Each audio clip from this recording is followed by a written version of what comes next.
Avec lui, il n'y a pas débat, il gagne à tous les coups. Voici Jérôme Commandeur et son humeur. Bonjour Jérôme. Bonjour, merci pour cette coquetterie, cher Je Bruce. vous en prie, c'est un plaisir. Comme beaucoup de Français, vous avez regardé le débat hier soir, Jérôme. Eh oui, parfaitement. Alors, je cite tonique, sans concession, tendu sous haute tension. Les qualificatifs sont assez semblables ce matin dans la presse. Je me suis demandé finalement où trouver le fin mot de ce débat et je suis allé consulter le 3921, le répondeur d'Europe 1. Donc, voici les commentaires de nos auditeurs sur ce débat. Bonjour, c'est Françoise du Maine-et-Loire. Je suis retraitée, j'ai 4 enfants et 6 petits-enfants. Je suis devant le débat et je voudrais apporter une précision. Quand M. Sarkozy parle de la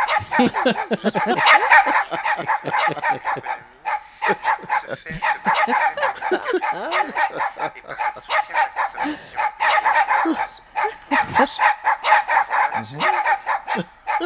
C'était Françoise du Maine-et-Loire. Bonjour, c'est Jean-Michel, je suis professeur de dessin au collège Philippe Candeloro de Moissy-Cramayel en Seine-et-Marne. Voilà, je suis très en colère, je regarde le débat, je trouve que M. Sarkozy a une vision très partiale du monde enseignant.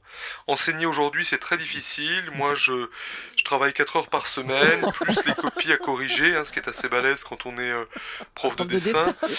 J'engage M. Sarkozy à venir voir comment on travaille en classe, qui viennent voir sur le terrain nos conditions de travail au collège, et ce dans les plus brefs délais. Donc je prends mon agenda, donc là on a le 8 mai, non. L'Ascension, la Pentecôte, non. La première semaine de juin, je suis en RTT chez ma sœur. Après on a le voyage de classe à Barcelone, le stage de collège de mes 3e, qui viennent le lundi de juillet, et il verra ce que c'est. Salut Europe 1. Je voudrais dire que j'ai trouvé Nicolas Sarkozy exceptionnel. Charismatique, responsable, le vrai leader dont on a besoin en temps de crise. Je dis ça sans aucun parti pris, bien sûr.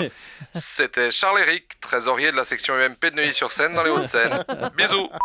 Bonjour, c'est Jocelyne de Nantes.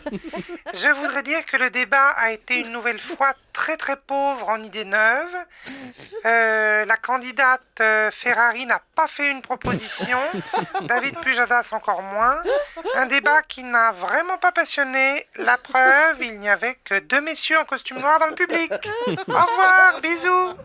Bonjour, c'est Manon, 18 ans, de Saint-Cloud, près de Paris. Je voudrais dire qu'il y a trop d'étrangers en France, que les horaires de piscine pour les femmes, c'est une réalité et qu'on va être touché par une vague d'immigration sans précédent. De cet immigré et de cet handicapé vous dit quelque chose. Je souhaite que ça ne représente pas notre pays. J'arrive, papy. Bon, je vous laisse, on passe à table. Bisous. Voilà, je pense qu'avec tout ça, on va pouvoir se faire une idée. Bravo. Et merci à Jérôme Commandeur pour tous ces messages authentiques. Authentique, Bien sûr, tout est vrai absolument. Merci Jérôme, merci beaucoup et à demain.